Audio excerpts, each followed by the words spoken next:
Assalamualaikum warahmatullahi wabarakatuh. Di sini saya akan menjelaskan tentang pembahasan TO kemarin. Di sini saya akan menjelaskan tentang bahasa Inggris. Untuk soal nomor pertama, the passage most likely refers to student loans in order to. Jadi di sini fokus pada kata student loans ya.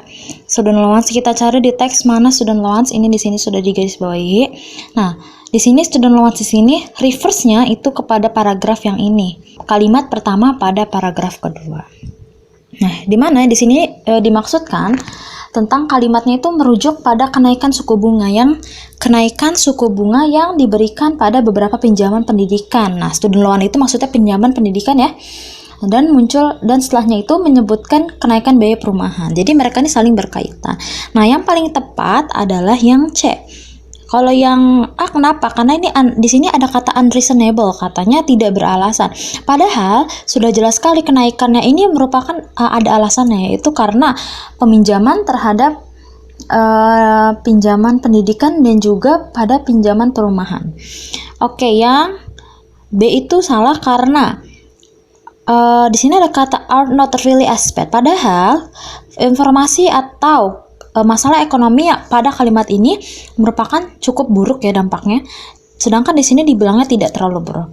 Yang paling pas adalah yang C. Underscore an early point regarding the widespread nature of some of the economic problems related to the housing crisis. Nah nih.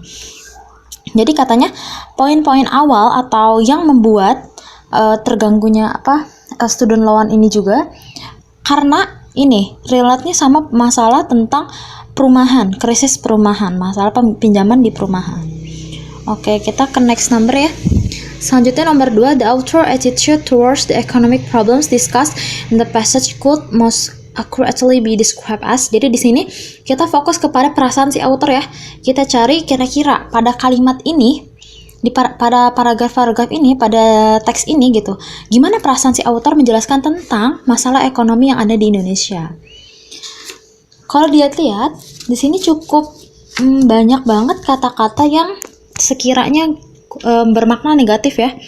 Seperti di sini ada kata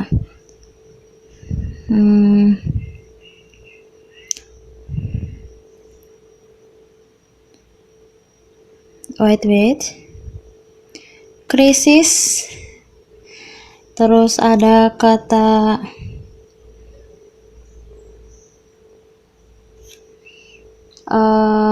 tragic, krisis dan lain sebagainya. Itu menunjukkan bahwa teks ini, perasaan penulis ini cukup negatif ya di teks ini. Sekarang kita cek yang A.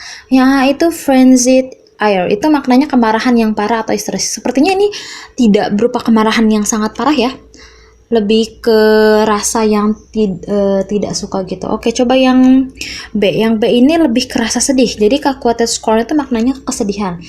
Dan ini penulis di sini dia tidak merasa sedih ya. Selanjutnya pilihan yang paling tepat adalah yang reason frustration. Jadi rasanya tuh kayak agak alasan frustasi. Jadi lebih kayak ke pusing gitu terhadap permasalahan ekonomi yang ada di Indonesia saat ini. Yang D salah karena optimis ya. Sedangkan di sini beritanya tanda negatif. Yang optimis ini udah jelas dia positif ya kalimatnya, jadi langsung dieliminasi aja.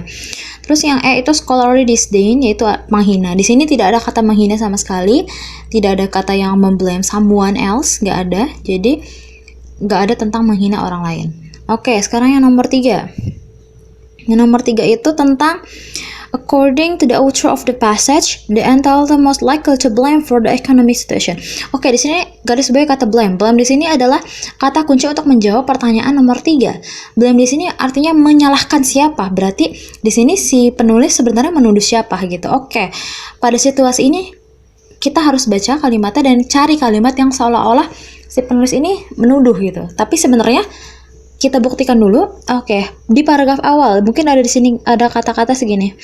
To identify the causes, the ultimate effects. Di sini di awal-awal mungkin si penulis merasa bahwa siapa nih yang bisa disalahkan pada krisis ekonomi ini.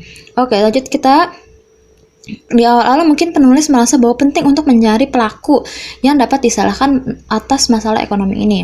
Namun di paragraf selanjutnya, di kalimat selanjutnya, the onus today seems to find which people in which industry are to blame, but in the end, I'm telling you that not mass my proof impossible. Tapi ternyata untuk mencari orang yang dapat disalahkan untuk kasus ekonomi yang buruk ini itu tidak mungkin gitu, karena kita hampir tidak mungkin menemukan siapa pelaku yang sebenarnya. Maka akhirnya di kalimat terakhir pada paragraf pertama, si penulis ini membuat sebuah pertanyaan. Will that help solve the current problem? Apakah dengan mencari siapa yang bersalah pada kasus-kasus ini, kasus ekonomi ini, dapat memecahkan masalah dengan baik? Oke, tentu saja tidak berpengaruh apa-apa. Jadi lebih baik kita fokus kepada penyelesaian masalah ekonomi tersebut. Maka jawaban yang pas adalah yang B, yaitu di sini ultimate of less import that is recognizing the far-ranging side effects and working to find a solution. Jadi katanya dari apa ya? Lebih baik, yang paling penting adalah menyadari ada yang lebih penting daripada mencari siapa pelaku dari masalah ekonomi ini, dan lebih baik kita working to find a solution, itu bekerja untuk mencari solusi-solusinya terbaik agar bisa mengatasi masalah ekonomi di Indonesia. Oke, kalau yang ini tidak ya, karena di sini lebih ngeblame. Nah, kalau yang ini fokusnya cuma ke masalah dolar, padahal di sini semua masalah ekonomi ya, kayak tadi perumahan, uang pinjaman sekolah dan lain sebagainya. Oke, nomor 4. The word peak in the second paragraph. Oke, peak itu artinya puncak tertinggi. Oke, kalimat yang ada peaknya, we must to find it pada paragraf, the second paragraph. Wait.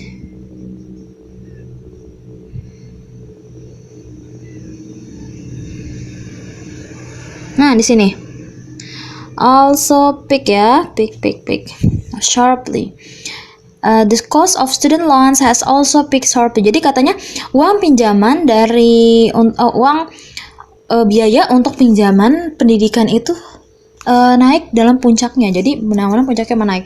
Makna yang tepat dengan kata puncak tertinggi ini apa? Jadi kita harus mencari parafrase yang pas dengan peak ini, yang bisa mendefinisikan tentang peak ini. Oke, yang A, reach an apex only to descend again. Oh, descend di sini artinya maknanya menurun, otomatis tidak relevan dengan peak yang artinya naik atau puncak tertinggi. Oke, yang B, set a precedent for future valuation. Di sini penilaian masa depan, sama sekali nggak ada kaitannya dengan puncak tertinggi ataupun peak ini. Yang C benar ya, karena quickly ascendant in price. Jadi katanya kenaikan harga yang naik. Jadi ascendant itu artinya naik, kalau descend itu artinya menurun. Nah, ini inflation ini tentu saja artinya menurun. Yang E, coach nationwide attention, ini tidak ada kaitannya dengan parafrase untuk peak ini. Oke.